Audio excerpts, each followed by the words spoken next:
मुख्तार अंसारी को अवधेश राय हत्याकांड केस में दोषी करार दिया गया है और अब से थोड़ी देर बाद सजा का ऐलान किया जाएगा। 3 अगस्त 1991 को बदमाशों ने उस समय अवधेश राय की हत्या कर दी थी जब वो अपने घर के बाहर खड़े थे। रिपोर्ट आपको दिखाते हैं। 31 साल पहले वाराणसी के चेतनगंज में हुई कांग्रेस नेता अवधेश राय की हत्या के मामले में वाराणसी की एमपी एमएलए कोर्ट ने फैसला सुना दिया है। कोर्ट ने माफिया मुख्तार अंसारी को दोषी करार दिया है। आज ही मुख्तार की सजा का ऐलान भी किया जाएगा। इस मामले में उम्र कैद या फांसी की सजा संभव है। न्यायपालिका कठोर कार्रवाई करेगी, कठोर दंड देगी। न्यायपालिका ने दोषी घोषित कर दिया।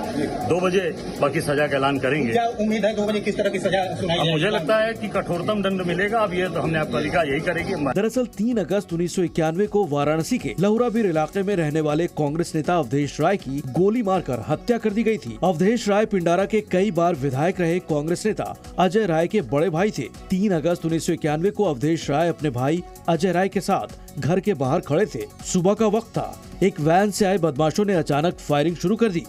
अवधेश राय को गोलियों से छलनी कर दिया गया। बाद में अवधेश राय को अस्पताल ले जाया गया, जहां उन्हें मृत घोषित कर दिया गया।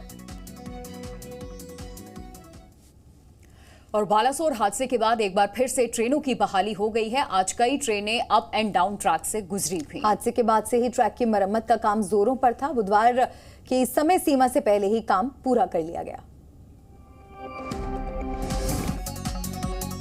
ओडिशा के ट्रिपल ट्रेन एक्सीडेंट ने देश दुनिया को विचलित करके रख दिया है।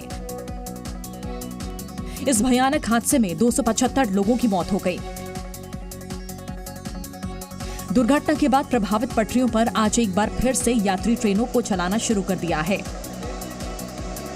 इसी क्रम में वहां से हावड़ा पुरी वंदे भारत एक्सप्रेस भी गुजरी।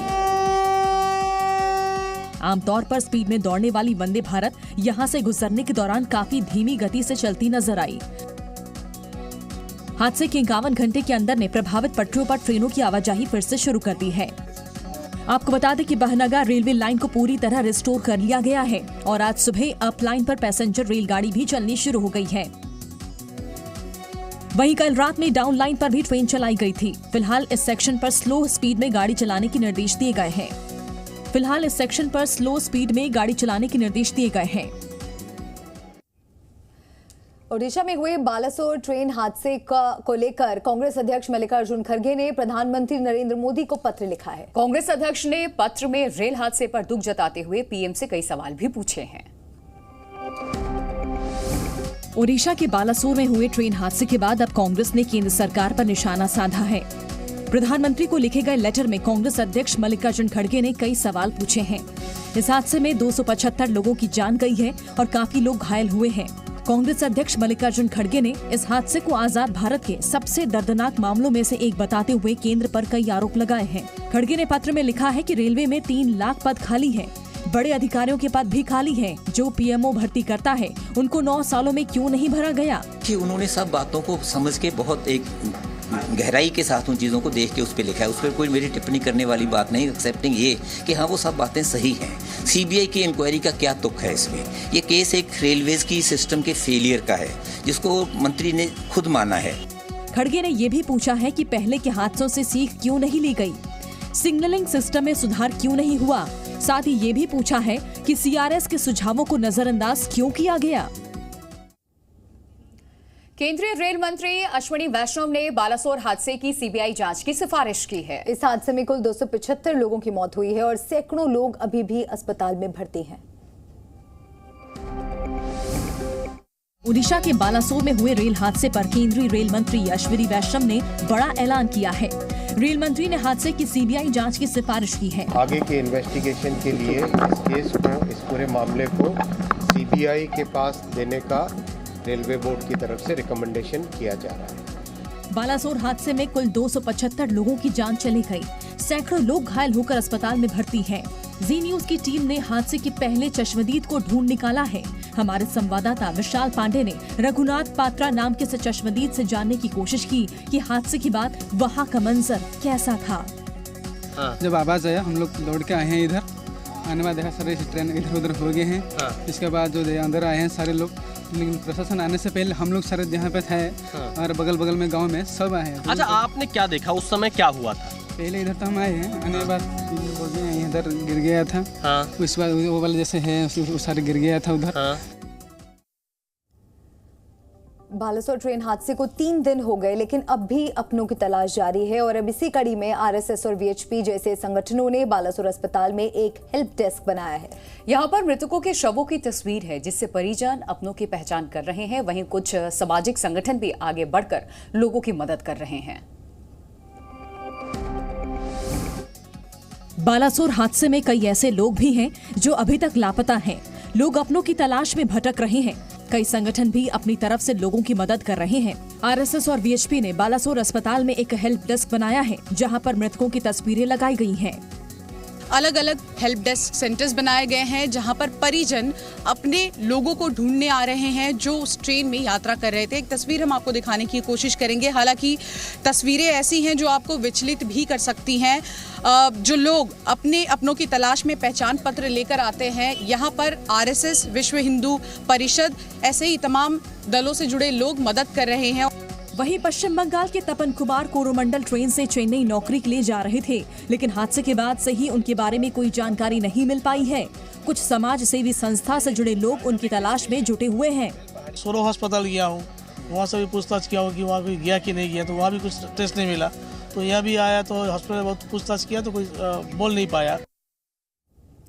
बिहार के सुल्तानगंज में एक ऐसा पुल गिर गया जिसका निर्माण 2014 से शुरू हुआ। संयोग देखिए कि इस पुल का शिलान्यास 2014 में नीतीश कुमार ने ही किया भी था। लोगों को सपनों का पुल तो नहीं मिला, लेकिन इस पर सियासत जरूर तेज हो गई है।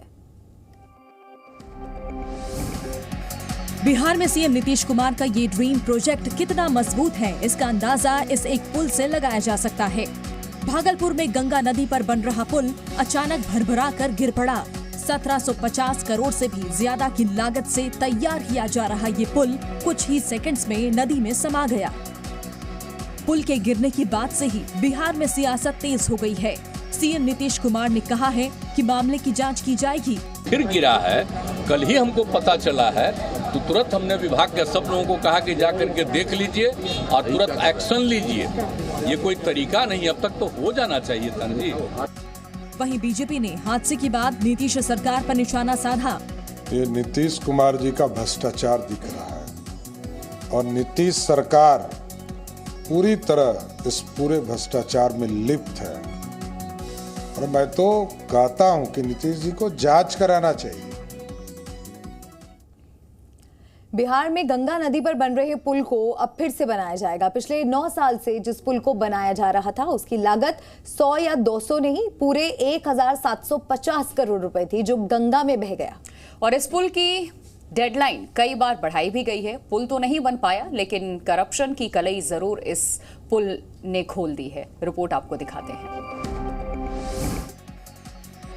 महज 5 से 6 सेकंड में सुशासन के 1750 करोड़ रुपए पानी में डूब गए। बिहार के सीएम नीतीश कुमार का ड्रीम प्रोजेक्ट कितना मजबूत है, इसका अंदाजा इस एक पुल से लगाया जा सकता है। खगड़िया सुल्तानपुर की दूरी को कम करने की जो कोशिश बीते कई साल से चल रही है, लेकिन अब लग रहा है कि ये दूरी कम करने की कोशिश फिर से शुरू करनी होगी। सितंबर 2015 में 1710 करोड़ रुपए की लागत से पुल और अप्रोच पथ का निर्माण कार्य शुरू हुआ था। पुल का निर्माण कार्य नवंबर 2019 में पूरा करने की डेडलाइन थी। बाद में जुलाई 2021 नई डेडलाइन बनी, जो अभी तक निर्माण के रूप में ही है और अब 2023 के अंत तक पुल के पूरा होने की संभावना व्यक्त की जा रही थी। इसका एक हिस्सा पहले ही गिर चुका था, जिसे लेकर राज्य सरकार के कामकाज पर सवालिया निशान खड़े किए जा रहे थे।